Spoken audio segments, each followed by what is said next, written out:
नमस्कार। Astro B channel के मासिक राशिफल कार्यक्रम में आप सबका एक बार फिर से स्वागत है। आज इस वीडियो में कुंभ राशि के लिए जून का महीना कैसा रहने वाला है उसकी संपूर्ण जानकारी दी जाएगी, तो कृपया वीडियो को अंत तक देखिएगा, स्किप मत कीजिएगा। अंत में आपको उपाय भी बताया जाएगा। यह जो कुंडली आपके सामने दिख रही है ये चंद्र लग्न पर आधारित है, ना कि लग्न राशि या नाम राशि के आधार पर, तो इसको अपनी चंद्र राशि के अनुसार ही आप देखिएगा। यह कुंडली 11 नंबर से शुरू होती है। सबसे पहले आपको कुंभ राशि के लिए ग्रहों की स्थिति जून में कैसी रहने वाली उसकी आपको जानकारी दे देते हैं। आपके लग्न में शनि विराजमान है, स्वराशि कुंभ में। शनि आपके लिए 12वें भाव के स्वामी और लग्न के स्वामी होकर लग्न में ही पूरे महीने विराजमान रहेंगे और शश नाम का महापुरुष राजयोग बनाए हुए हैं। हालांकि यहाँ पर आपको शनि की 7.5 का मध्यम चरण चल रहा है, दूसरा चरण, ये भी आपको ध्यान रखना। और 17 जून को शनि यहाँ पर वक्री भी हो जाएंगे, जिसकी जानकारी मैं अभी आपको आगे दूंगा। तीसरे भाव में बृहस्पति राहु का चांडाल दोष पूरे महीने बना रहेगा, जिसपे शनि की तीसरी दृष्टि रहेगी और केतु की सप्तम दृष्टि रहेगी। बुध 7 जून तक आपके तीसरे भाव में है। 7 जून को राशि परिवर्तन करके वो अपने मित्र शुक्र की राशि वृषभ में प्रवेश करेंगे। इसके बाद एक बार और राशि परिवर्तन करके वो पंचम भाव में मिथुन राशि, जो उनकी स्वयं की राशि है, 27 जून को वो प्रवेश करेंगे। सूर्य की बात करें, सूर्य 15 जून तक आपके वृषभ राशि में है, चतुर्थ भाव में। इसके बाद वो पंचम भाव में आ जाएंगे, मिथुन राशि में। मंगल और शुक्र छठे भाव में आपके पूरे महीने गोचर कर रहे हैं युति बनाकर, जिसमें मंगल नीच राशि के हैं और केतु आपके भाग्य स्थान में पूरे महीने गोचर कर रहे हैं नवम भाव में। यह थी कुंभ राशि के लिए जून में ग्रहों की स्थिति। अब आपको राशिफल की जानकारी देते हैं। सबसे पहले बात करते हैं शनि की। शनि आपके लग्नेश होते हैं, द्वादश भाव के स्वामी होकर लग्न में है। आपके ऊपर 7.5 का मध्यम चरण चल रहा है। लग्न में शनि का बैठना कभी भी अच्छा नहीं माना जाता, क्योंकि काल पुरुष की कुंडली के हिसाब से ये मेष राशि बनती है और मेष राशि में शनि नीच का फल देते हैं। तो लग्न में शनि का बैठना व्यक्ति को अकेलापन महसूस कराता है, व्यक्ति के अंदर कुंठा भर देता है। ऐसा व्यक्ति समाज से अलग अकेले में रहना उसको ज़्यादा पसंद होता है। ऐसे लोगों के मित्र काफ़ी कम संख्या में होते हैं। हालांकि यहाँ पर शश महापुरुष राजयोग बना हुआ है, तो कहीं ना कहीं थोड़ा सा ये आपके लिए पॉजिटिव साइन है आपके मान सम्मान को बढ़ाने के लिए। हालांकि फिर भी ये बहुत अच्छा नहीं माना जाता लग्न में शनि के बैठना। यहाँ से बैठे शनि की तीसरी दृष्टि और नीच दृष्टि तीसरे भाव पर पड़ेगी, तो पराक्रम में तो ये वृद्धि करेंगे, परंतु चूंकि चांडाल दोष तीसरे भाव में बना हुआ है और शनि की तीसरी दृष्टि है, तो यह पराक्रम और साहस आपका दुस्साहस में बदलेगा कई बार, जिससे आप किसी वाद विवाद या फसाद में फंस सकते हैं, जिसका आपको ध्यान रखने की आवश्यकता रहेगी। शनि की सप्तम दृष्टि 7वें ही भाव पर है। यहाँ पर वो वैवाहिक जीवन को प्रभावित करने का कार्य करेंगे। पति पत्नी में विवाद बढ़ सकता है, किसी मामले को लेकर छोटी छोटी बातों की वजह से परिवार में कलह हो सकती है। व्यापार के लिए जरूर ये अच्छे रहते हैं शनि, लेकिन वैवाहिक जीवन के लिए आपके लिए समस्यादायी रहेंगे। और जो लोग अविवाहित हैं उनके रिश्तों को भी तय करने में कहीं ना कहीं समस्या ये पैदा करेंगे शनि की जो दृष्टि पड़ रही सप्तम भाव पर। इसके बाद शनि की जो 10वीं दृष्टि है वो 10वें ही भाव पर है। तो 10वें भाव पर दृष्टि है, काल पुरुष की कुंडली में उन्हीं का घर होता है, तो राजनीति से जुड़े हुए लोगों के लिए अच्छा समय रहेगा। सामाजिक कार्यकर्ता वगैरह आप हैं या शनि से जुड़ा व्यापार करते हैं, जैसे लेदर, लोहा, बिल्डिंग मटेरियल, सरिया या प्लेसमेंट एजेंसी वगैरह चलाते हैं, या आप जो है शराब, सिगरेट, तंबाकू, इन सब चीज़ों का, या कल कारखाने पुर्जों का, शिपिंग इंडस्ट्री, माइनिंग इंडस्ट्री, इन सब चीज़ों से आप जुड़े हुए हैं, तो ये शनि आपके लिए कहीं ना कहीं फ़ायदेमंद रहेगी। शनि की जो 10वीं दृष्टि है। 17 जनवरी को शनि आपके लग्न में वक्री हो जाएंगे, तो आपको ये ध्यान रखने की आवश्यकता रहेगी, ये शनि जब वक्री होंगे लग्न में तो ये आपके लिए थोड़ा सा मान सम्मान को प्रभावित करने वाले, और वापस जो इनकी दृष्टि सप्तम भाव पर वक्री होने के बाद पड़ेगी 4 नवंबर 2023 तक, 17 जून से, तो ये वैवाहिक जीवन का आपको बहुत ख्याल रखने की आवश्यकता रहेगी। और इस गोचर के दौरान यदि हो सके तो नए रिश्ते, यदि आप अविवाहित हो तो नए रिश्ते तय करना टाल दें तो आपके लिए बेहतर रहेगा।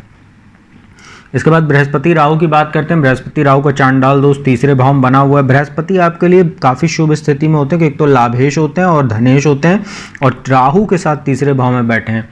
तो तीसरे भाव में बृहस्पति का गोचर उतना बुरा तो नहीं माना जाता है, यहाँ से वो भाग्य में वृद्धि करते हैं और वैवाहिक जीवन को भी अच्छा रखते हैं, दृष्टि जो उनकी रहती है और लाभ भी देते हैं यहाँ पर डालकर दृष्टि। परंतु चूंकि राहु बैठे हैं, चांडाल दोष है, शनि की नीच दृष्टि है, तो यह जो बृहस्पति राहु का चांडाल दोष की जो पंचम दृष्टि यहाँ सप्तम भाव पर पड़ रही है और शनि की भी दृष्टि है, वैवाहिक जीवन में समस्या पैदा करेंगे, क्योंकि बृहस्पति भी यहाँ बचा नहीं पा रहे हैं क्योंकि राहु की दृष्टि साथ में है। इसके बाद भाग्य में भी ये थोड़ा सा समस्या पैदा करेंगे क्योंकि केतु वहाँ विराजमान है, और उच्च शिक्षा के लिए विदेश जाने अगर आप चाह रहे हैं तो उसमें समस्या पैदा करेंगे। धर्म कर्म में रुचि आपकी घटाएंगे और भोग विलास या बेवजह की चीज़ों में खर्च को बढ़ावा यह चांडाल दोष देगा। और एकादश भाव पर दृष्टि है तो थोड़ा बहुत लाभ आपका होता रहेगा, आय आपकी होती रहेगी निरंतर, परंतु खर्च भी आपकी गलत निर्णयों की वजह से होते रहेंगे, इसका आपको ध्यान रखने की आवश्यकता रहेगी। बुध की बात करते हैं। बुध 7 जून तक तीसरे भाव में है, बहुत अच्छी स्थिति में नहीं है, चतुर्थ भाव में आएंगे और बुध आपके लिए अष्टमेश और पंचमेश होकर केंद्र स्थान में रहेंगे चतुर्थ भाव में। तो पंचमेश होकर केंद्र में है तो केंद्र त्रिकोण राजयोग बन रहा, परंतु ध्यान रखने की बात है कि अष्टमेश भी होते हैं, यहाँ से यहाँ बैठेंगे वो अष्टमेश होकर चतुर्थ भाव में, तो माता का स्वास्थ्य प्रभावित करेंगे, उनके साथ संबंधों को प्रभावित करेंगे। हालांकि बुध चतुर्थ भाव में बैठे हैं और 7 जून से 15 जून के बीच में यहाँ सूर्य भी बैठे रहेंगे। ऐसे समय में 7 जून से 15 जून के बीच में जब सूर्य और बुध का बुधादित्य राजयोग रहेगा, उनकी दोनों की संयुक्त दृष्टि दशम भाव पर रहेगी। यदि आप मैनेजमेंट सेक्टर से जुड़े हैं, फाइनेंस, बैंकिंग या शेयर बाजार वगैरह से आप जुड़े हुए हैं, या कंसल्टेंसी से एडवाइज़र का कोई काम करते हैं, गायन संबंधी क्षेत्र में, लेखन संबंधी क्षेत्र में हैं, या अकाउंटेंसी से आप जुड़े हुए हैं, या ज्योतिष वगैरह हैं, या कोई भी सलाह देने का काम या वाणी से संबंधित काम करते हैं, तो ये सूर्य बुध की जो युति यहाँ 7 से 15 जून के बीच में रहेगी, ये आपके लिए बहुत अच्छी लाभदायक स्थिति और आय को बढ़ाने वाली रहेगी, और नए नए आपके पास प्रोजेक्ट भी आ सकते हैं इस गोचर के दौरान। इसके बाद बुध जो है वो तो यहाँ राशि परिवर्तन करेंगे 27 जून को एक बार फिर से, और यहाँ पर जब वो आएंगे तो काफ़ी और मजबूत स्थिति में आ जाएंगे, क्योंकि यहाँ भी सूर्य पहले से विराजमान रहेंगे। 15 जून को सूर्य का गोचर हो जाएगा और 27 जून को बुध जब यहाँ गोचर करेंगे तो अपनी ही राशि में रहेंगे। एक प्रकार का ये भी भद्र महापुरुष राजयोग बनता है, वैसे तो केंद्र में बनता, परंतु त्रिकोण जो होता है पंचम और नवम में भी यदि कोई ग्रह अपनी स्वराशि या उच्च राशि में हो तो वो महापुरुष राजयोग का फल देता है। महापुरुष राजयोग वैसे बुध, बृहस्पति, मंगल, शनि और शुक्र ही बनाते हैं, ये मैं आपको बताना चाहता हूँ जानकारी के पर्पज से। तो यहाँ आ जाएंगे भद्र महापुरुष राजयोग और सूर्य बुध का बुधादित्य राजयोग पंचम भाव में रहेगा। शिक्षा संतान के लिए बहुत अच्छा समय रहेगा, आय में वृद्धि करेगा क्योंकि दोनों की दृष्टि एकादश भाव पर रहेगी। नाम यश में भी वृद्धि करेगा, विदेशों से यदि आप व्यापार करते हैं उसमें बढ़ावा देने का कार्य करेगा, और आपके जो है बड़े भाई से सहयोग आपके अच्छे रखेगा, और बॉस कलीग से भी आपके अच्छे संबंध रहेंगे इस गोचर के दौरान। सूर्य की बात करते हैं। सूर्य 15 जून तक आपके चतुर्थ भाव में है और बुध के साथ रहेंगे वो 7 जून से 15 जून। तो मैंने बताया अभी बुध के संदर्भ में वही फल रहेगा। मैनेजमेंट, फाइनेंस सेक्टर वगैरह से जुड़े हुए लोगों के लिए अच्छा रहेगा ये, एडवाइज़र वगैरह आप कोई भी वाणी से संबंधित काम करते हैं। और 15 जून को सूर्य जब यहाँ पंचम भाव में आएंगे, तो पंचम भाव तो सूर्य का वैसे भी कारक स्थान होता है, स्वयं की राशि बनती है सिंह राशि कालपुरुष की कुंडली में। तो 15 जून से 27 जून तक जब वो अकेले यहाँ विराजमान रहेंगे, इसमें आपको ये ध्यान रखना है कि केतु की 9वीं दृष्टि यहाँ सूर्य पर पड़ेगी जो ग्रहण दोष का निर्माण करेगी। तो यहाँ पर थोड़ा सा वो बुद्धि भ्रमित करने का काम हो सकता है केतु की दृष्टि पड़ने से। तो अनायास खर्चों में, जैसे शेयर बाजार वगैरह में या आप जुआ सट्टा शेयर लॉटरी में आप किसी प्रकार का धन निवेश ना करें तो आपके लिए बेहतर होगा। और इस पूरे गोचर के दौरान सूर्य के आप सूर्य देव को प्रातःकाल स्नान आदि के उपरांत जल जरूर दें, अर्पित करें। ओम घृणी सूर्याय नमः या ओम भास्कराय नमः। आपके लिए सूर्य काफ़ी अच्छा रहेगा जो ग्रहण दोष बनेगा दृष्टि संबंध के माध्यम से। इसके बाद मंगल और शुक्र की बात करते हैं। मंगल आपके लिए दशमेश और पराक्रमेश होकर छठे भाव में है, शुक्र भी साथ में है।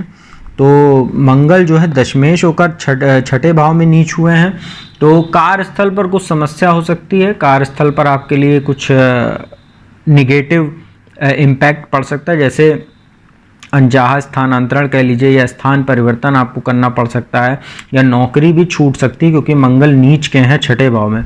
हालांकि यदि आप कंपटीशन वगैरह की तैयारी कर रहे हैं सरकारी नौकरी की, उसमें मंगल फ़ायदा दिला सकते हैं क्योंकि दशमेश होकर छठे भाव में, छठा भाव कंपटीशन का घर होता है, तो ये कंपटीशन वगैरह के लिए अच्छा है।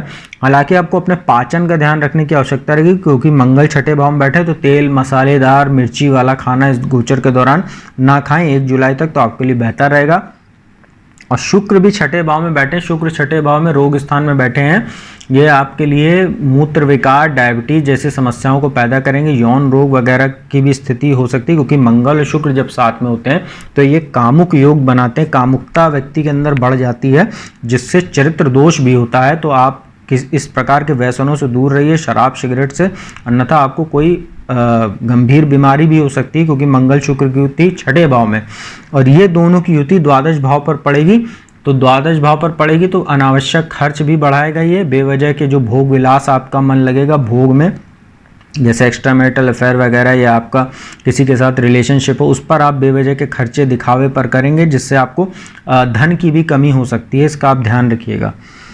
केतु की बात करते हैं। केतु जो है वो नवम भाव में बैठे हैं। केतु जो है वो नवम भाव में बैठ के कहीं ना कहीं थोड़ा सा भाग्य में वृद्धि कर रहे हैं, क्योंकि केतु जो हैं वो राहु के उल्टे प्रभाव देते हैं। राहु जो है खराब जहाँ तक होता प्रभाव देते हैं, निगेटिव ज़्यादा उनका रहता है इम्पैक्ट, परंतु केतु चूंकि धड़ हैं, वो सोचते कम हैं, वो प्रभाव उनका शुभ रहता है। केतु को शुभ प्लैनेट माना गया और केतु को निगेटिव, राहु को निगेटिव माना जाता है।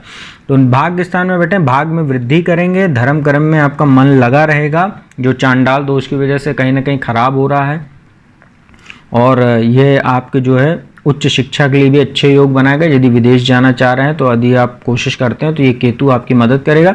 बस समस्या रहेगी कि पंचम दृष्टि लग्न पर शनि पर है, तो ये स्वास्थ्य को और मान सम्मान को थोड़ा प्रभावित कर सकती है, और यहाँ तीसरे भाव पर है, तो आप अपने पराक्रम को और साहस को सही दिशा में इस्तेमाल कीजिएगा, अन्यथा ये केतु की दृष्टि समस्या पैदा कराएगी। और 15 जून से सूर्य के ऊपर दृष्टि जो पड़ेगी वो ग्रहण दोष बनाएगी, तो संतान उत्पत्ति वगैरह में संतान की ओर से कुछ कष्ट हो सकता है, संतान उत्पत्ति में कुछ बाधा हो सकती है, और अनावश्यक खर्चों की वजह से थोड़ा सा आपकी आमदनी में भी उतार चढ़ाव देखने को मिलेगा, जिसका आपको ध्यान रखने की आवश्यकता रहेगी। तो मित्रों, ये था कुंभ राशि के लिए जून का महीने का हाल कैसा रहने वाला। उपायों की बात करें तो पूरे महीने आप शनिदेव की पूजा उपासना कीजिए। हर शनिवार को ओम शं शनिश्चराय नमः इस मंत्र का आप जाप कीजिए रुद्राक्ष की माला से 108 बार, और हनुमान जी की जितनी पूजा उपासना कर सकें, हनुमान चालीसा, बजरंग बाण और हनुमान अष्टक का पाठ आप कीजिए, ये आपके लिए बहुत अच्छा रहेगा। इसकी वजह से जो जून के महीने में जो चांडाल दोष और शनि की वजह से जो 7.5 का मध्यम चरण चल रहा है, उसको शांत करने के लिए, उसके प्रभाव में, अशुभ प्रभाव में कमी करने के लिए ये उपाय आपके लिए कारगर होंगे। तो मित्रों, उम्मीद करता हूँ वीडियो आपको अच्छी लगी होगी। यदि वीडियो अच्छी लगी हो तो चैनल को सब्सक्राइब कर लीजिएगा, बगल में बेल आइकन का बटन उसको प्रेस कर दीजिएगा। साथ ही मेरा नंबर डिस्क्रिप्शन और स्क्रीन पर दोनों पर आपको दिखाई देगा। अगर आप कुंडली विश्लेषण कराना चाहते हो तो उस पर संपर्क कर सकते हैं। अपॉइंटमेंट लेकर फीस जमा कराने के उपरांत घर बैठे मेरे द्वारा कुंडली विश्लेषण का लाभ प्राप्त कर सकते हैं। अब मैं अपने वाणी को यहीं विराम देता हूँ। अगली वीडियो में आपको मीन राशि के लिए जून का महीना कैसा रहने वाला है उसकी वीडियो लेकर जल्दी हाजिर होऊंगा। तब तक के लिए ओम नमः शिवाय।